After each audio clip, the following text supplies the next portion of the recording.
करता हूँ आपका मेरी इस यूट्यूब वीडियो में। और आज इस वीडियो में हम डिस्कस कर रहे हैं एक कंपाउंड इंटरेस्ट का जोरदार क्वेश्चन जो कि बेसिक और एडवांस लेवल दोनों को अपने आप में कंस्टिट्यूट करता है।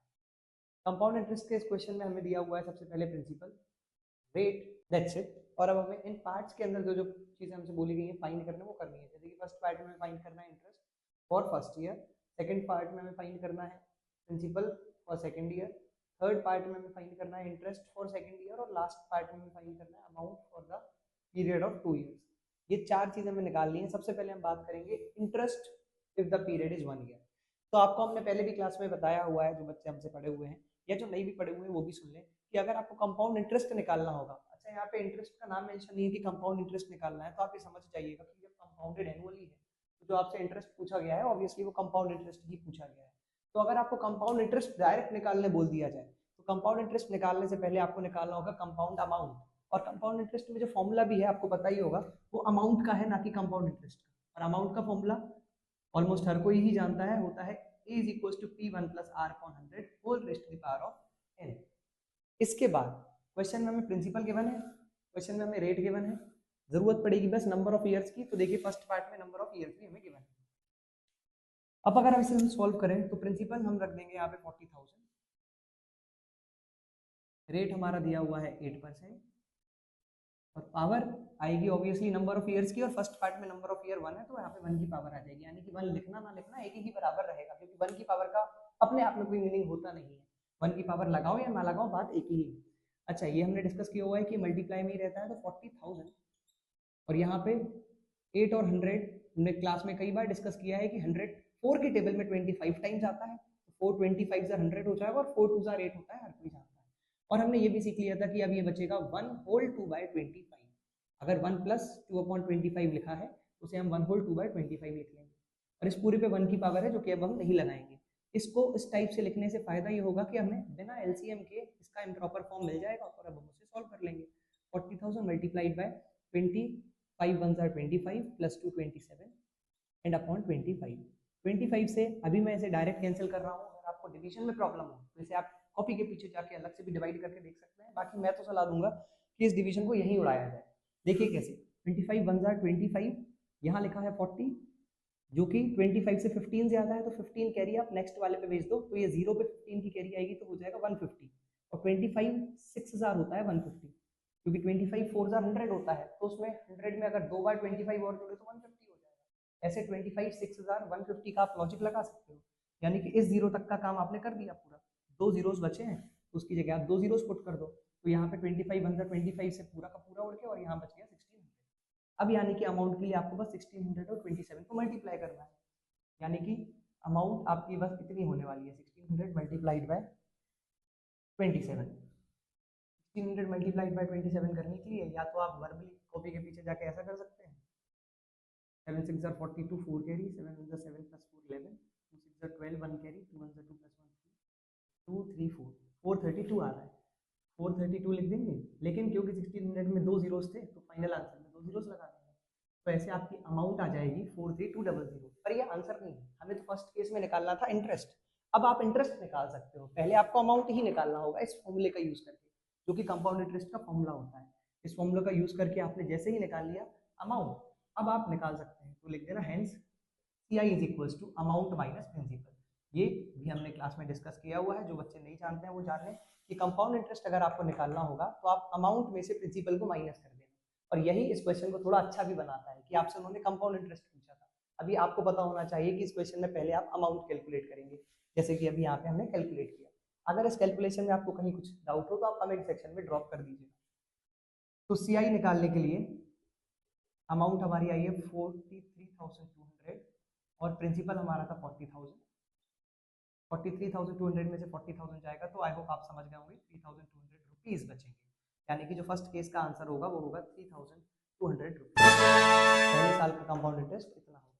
बात करते हैं दूसरे हिस्से। अगर हमें सेकंड पार्ट में प्रिंसिपल निकालना है तो आपको ये मालूम होना चाहिए कि सेकंड ईयर का जो प्रिंसिपल होगा वो फर्स्ट ईयर का अमाउंट होगा। कंपाउंड इंटरेस्ट के केस में हर अगले साल का जो प्रिंसिपल होता है वो पिछले साल का अमाउंट हो रहा होता है। यानी कि फर्स्ट केस में अगर आपको याद हो तो कंपाउंड इंटरेस्ट निकालने के लिए आपने पहले साल का अमाउंट निकाला था, ये इस वाले फॉर्मूले से। तो पहले साल का जो अमाउंट है ये आपको याद रखना है कि वो सेकंड ईयर के लिए प्रिंसिपल का काम करेगा, यानी कि सेकंड में वो बस आपको टेस्ट कर रहे हैं कि आपको ये कॉन्सेप्ट मालूम है या नहीं मालूम है। तो आप इस टाइप से लिख देंगे principal for the second year, principal for the second year will be same as equals to amount of the first year। और ये किसके बराबर है, अभी अभी हम निकाल के आए हैं, पहले साल का अमाउंट था 43,200, यानी कि इसका आंसर होगा 43,200 रुपीज। सेकेंड वाले पार्ट में बस आपको इतना करना है कि पहले साल का जो अमाउंट आया है वो सेकेंड ईयर में प्रिंसिपल का काम कर लेगा। यानी कि अब अगर कभी आपसे पूछ लिया जाए कि बताइए तीसरे साल का प्रिंसिपल क्या होगा, तो आप दूसरे साल का अमाउंट निकालेंगे, वो तीसरे साल का प्रिंसिपल होगा। यही चीज शायद अभी हम आगे करने भी वाले हैं, गौर से देखिएगा। तीसरे पार्ट में आपसे पूछा जा रहा है interest for the second year. अब आप समझदार हो गए कि फिर से अगर आपको इंटरेस्ट पूछा गया है तो इंटरेस्ट सेकेंड ईयर का निकालने के लिए आपको सेकेंड ईयर का प्रिंसिपल मालूम होना चाहिए, जो कि फर्स्ट ईयर का अमाउंट होगा।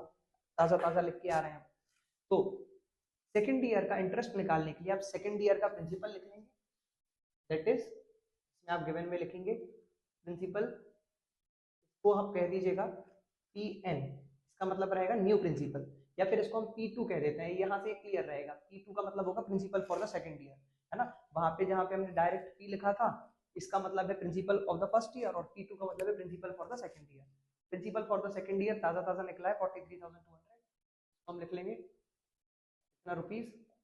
रेट तो देखिए सेम ही रहेगा, अगर क्वेश्चन में चेंज नहीं है रेट में तो रेट सेम ही रहेगा, 8% का रेट है, रेट हो जाएगा 8%। और टाइम गलती मत कर देना, इसमें जो टाइम है वो n होता है, आप जानते हो यहाँ पे जो पावर आती है, टाइम जो होगा वो 2 इयर्स लेने की गलती आप मत कर देना, क्योंकि सेकेंड ईयर के लिए अगर आप इंटरेस्ट निकालने जा रहे हो तो 2 साल का पीरियड इसलिए नहीं है क्योंकि आपने जो अमाउंट लिया है, जो आपने प्रिंसिपल लिया है सेकेंड ईयर के लिए, वो फर्स्ट ईयर का अमाउंट है, यानी कि 1 साल का फॉर्मूला हम उस पर ऑलरेडी अप्लाई करके आए हैं। इसीलिए सेकंड साल में जो प्रिंसिपल बना है हमारा वो 1 साल का अमाउंट है, तो 1 साल की वैल्यू हम ऑलरेडी एक बार सॉल्व कर चुके हैं। यानी कि सेकंड ईयर का इंटरेस्ट निकालने के लिए आपका n की वैल्यू 1 ही रहने वाली है, क्योंकि हम सेकंड ईयर का इंटरेस्ट निकालने जा रहे हैं। तो सेकंड ईयर का ही तो प्रिंसिपल हमने लिखा है यहाँ पे, फर्स्ट ईयर का तो लिखा नहीं है। अगर आप ये वाला प्रिंसिपल लिखेंगे 40,000 वाला, तो n की वैल्यू यहाँ पे आपको 2 लगानी पड़ेगी, लेकिन हम ऐसा नहीं कर रहे हैं, हम तो सेकंड ईयर का प्रिंसिपल ही यूज कर रहे हैं, तो नंबर ऑफ ईयर्स यहाँ पे आपके 1 ही रहने वाले हैं। वीडियो को दोबारा पीछे करके सुनिएगा इतनी बात, अगर आपको ये चीज थोड़ी सी भी कम समझ आई। तो इसमें भी पहले हमें अमाउंट निकालना होगा, सेम फॉर्मूला यूज होगा। यहाँ पे हम P की जगह आपकी बार P2 रखेंगे क्योंकि principal for the second year है, 1 plus 8/100 whole to the power of n।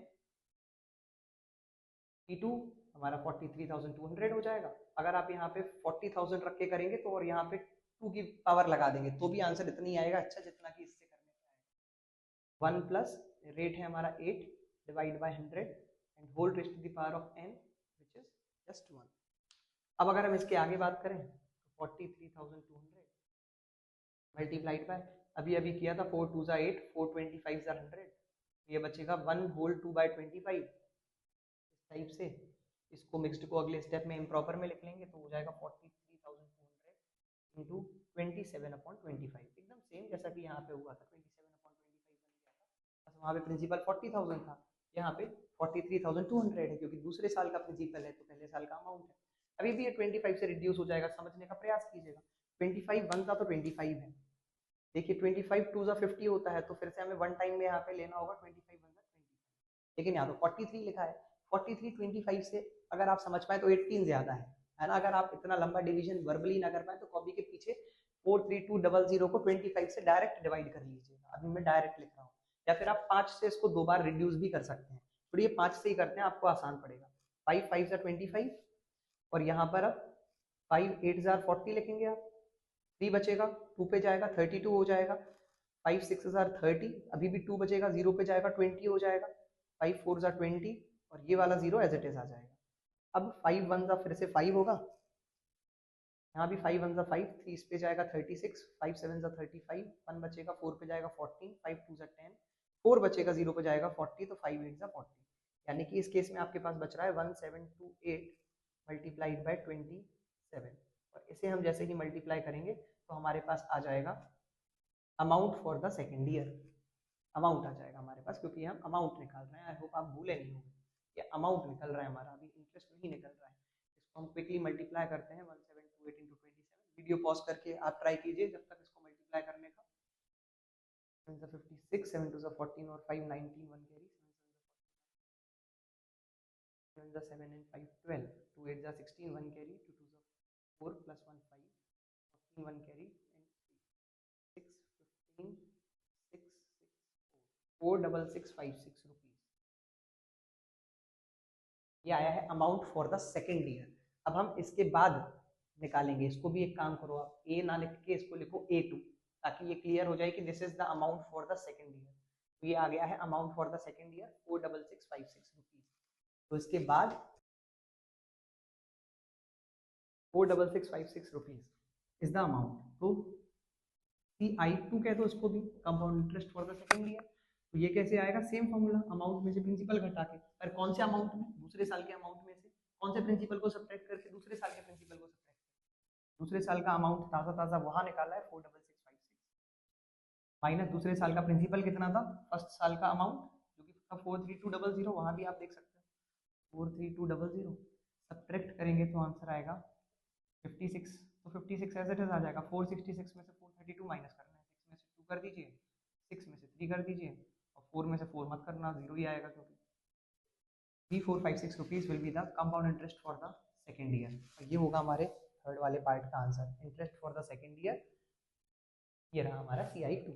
अब चौथे में देखिए क्या पूछा गया है, amount if the period is 2 year, यानी कि 2 साल के बाद का अमाउंट आपको बताना है। तो अगर आप समझदार हैं तो A2 का मतलब वही तो है, 2 साल के बाद का अमाउंट ही तो आया है। तो चौथे का आंसर आपको फिर से एक बार कैलकुलेट नहीं करना है, जैसे कि फर्स्ट कैलकुलेट किया था तो सेकंड का आंसर रेडी था, वैसे थर्ड कैलकुलेट करने में फोर्थ का आंसर रेडी हो गया। यानी कि फोर्थ में आपको बताना है amount for the second year, और वो हमने कंपाउंड इंटरेस्ट निकालने के लिए पहले ही कैलकुलेट कर लिया था थर्ड पार्ट में, तो चौथे का आंसर भी वही हो जाएगा, यानी कि amount for the second year होगा, ऐसा करके लिख देना A2, एंड इसकी भी वैल्यू आई है हमारी 46656 रुपीज, 46656, और ऐसे ही वाला क्वेश्चन हमारा ओवर हो जाएगा। क्वेश्चन कॉन्सेप्ट वाइज थोड़ा सा अच्छा था, इसलिए इस पे अलग से वीडियो बना के आपको कराना पड़ा क्लास का, अदरवाइज ये आधे घंटे तक का तो समय पक्का ले जाता। इस वीडियो को आप 1 बार 2 बार 3 बार हो सके तो रिपीट करके देखिएगा, अगर समझ ना आए तो। अदरवाइज एक बार में क्वेश्चन समझ में आपको आ जाना चाहिए आपकी कैपेसिटी के और क्लास के लेवल के अकॉर्डिंग। तो इसको आप कंप्लीट कीजिएगा, अगर अभी भी इसमें कोई डाउट रह जाए तो नेक्स्ट क्लास में आप क्लियर कर लीजिएगा। और that's it with this question, मिलते हैं अगली वीडियो में, बाय।